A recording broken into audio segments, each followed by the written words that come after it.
Welcome to Golden Blue Today, everybody, home of the college football fan. And don't forget, you can send gear to represent your team for the background of Golden Blue Dude forever. Just send gear to P.O. Box 360, Liberty, South Carolina 29657. Let's get to the next video. Well.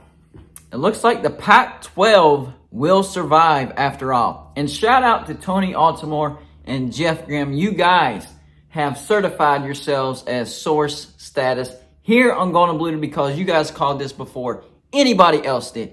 Anybody. And shout out to the source that gave me the link to this. I'm going to show you. I'll put his name in the video. This is important for the Pac-12. Let's rewind for a minute. Last week, we were hearing that teams in the Pac-12 were not happy. Mainly Arizona State. I was hearing that Arizona State was unhappy with the TV negotiations between ESPN and the Pac-12 and that they were ready to lead a revolt. Arizona State, Utah, and Colorado to the Big 12. Then I had a live show where Tony Altimore and Jeff Green were like, no, seems like the Pac-12 actually does have a TV deal and they're looking to expand. And the two teams that they specifically mentioned were SMU and San Diego State. I had never considered SMU. San Diego State to me is a no-brainer. You're losing USC and UCLA. You need something in that Southern Cal market. Something. I know it doesn't make up for losing USC and UCLA, but you need something. So that made sense. But SMU, I never considered SMU, but you know what? That gives the Pac-12 a solid footprint in the state of Texas. They would become the third conference to have a footprint in the state of Texas. We know that the SEC already has Texas A&M, and we know that Texas is heading over to the SEC. And we know that the Big 12 has Texas Tech, TCU, Baylor, and Houston. And now it looks like the Pac-12 is trying to grab SMU. In fact, George Kliavkoff, the commissioner of the Pac-12, is headed to SMU today as we speak. He might already be there. Who knows? But I know that he's going over there talking to SMU officials, touring their campus. SMU is high on the list, and that would give the Pac-12 a solid footprint in the state of Texas. And then, of course, they must get San Diego State for that footprint in Southern California. But I don't think the Pac-12 needs to stop there.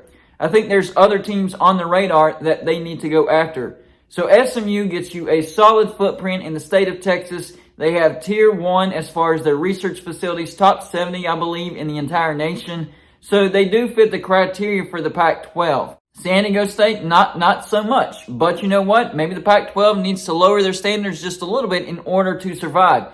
I think that's exactly what they need to do, because if they don't, then they're just going to try to ride this out and eventually the teams will get picked off. Sounds like another conference that I've talked about, the ACC, which, by the way, I'll be coming out with another video that's going to piggyback off this video about the ACC. So stay tuned for that. Watch that video as well. But anyways, back to Pac-12, getting San Diego State, SMU, that's going to help out tremendously, but they need to add more members. And the other members that I'm thinking of is Fresno State, the first. Fresno State. They have a great TV market there in Central California.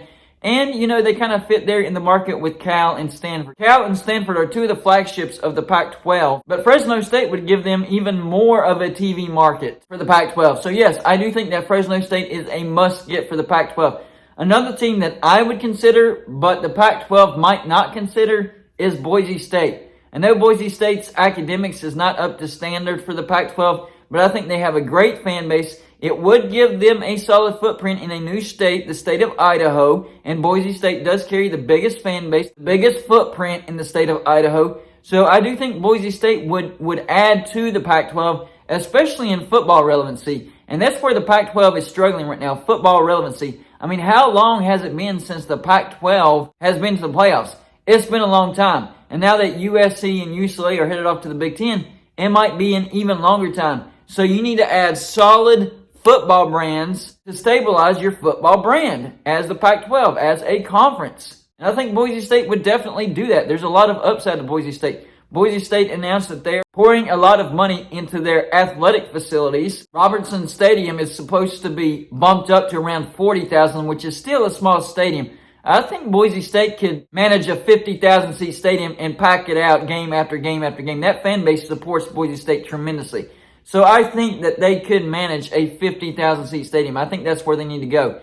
And backing up to San Diego State, they just built a brand new football facility, state of the art. kind of smallish as well. I think it's right around 40,000, but still very, very nice football stadium. But besides those four brands, SMU, San Diego State, Fresno State, and Boise State, are there any other universities out there besides a Power 5 university that the Pac-12 could look at? Well, you could consider Air Force. Air Force is a military academy, so it would add some prestige to the league as well. It would get you a solid fan base as well. Air Force does have a solid fan base.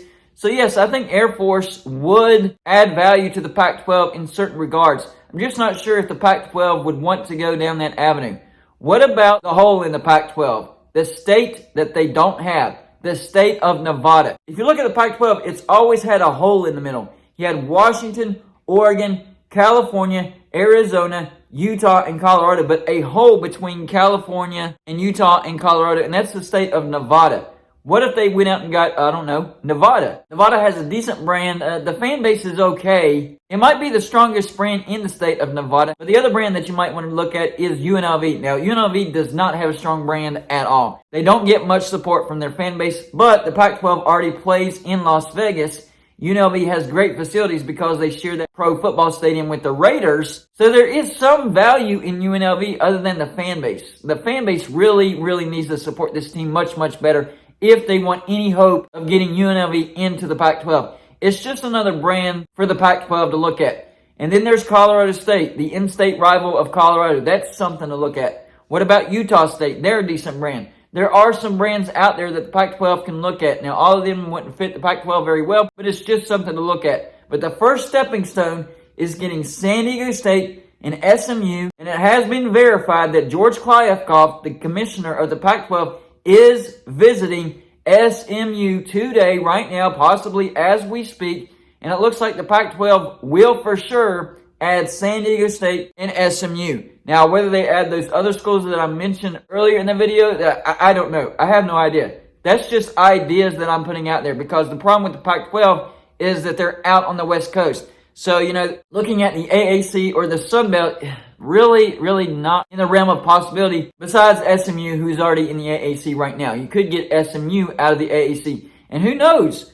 Maybe that could open the gates to other teams in the AAC, even though geographically it doesn't make all that much sense. There is one team that would fit the mold that's in the AAC right now. Just won the AAC and just beat USC. So they actually already have several check marks. That AAU status is a big deal right there. Beating USC, who is headed to the Big Ten, that might be a big deal. I'm talking about Tulane. Tulane in the state of Louisiana would stretch the footprint of the Pac-12 just a little more east, and bringing in SMU would make the addition of Tulane make a little bit more sense. If the Pac-12 wasn't looking at SMU, then adding Tulane wouldn't make all that much sense. But the fact that they're looking at SMU and will probably add SMU, then it makes more sense that the Pac-12 could add Tulane in the future. So if you're a Tulane fan, keep your eyes and ears out for possible visitation from the Pac-12, and maybe even a possible invite from the Pac-12. So maybe the Big 12 does need to be on edge. Maybe the Pac-12 is going to be fine, and they're not going to get any teams out of the Pac-12. And maybe the Pac-12 will start looking at teams in the Big 12, because from what I'm hearing, there are some teams in the Big 12 that have not signed the new grant of rights.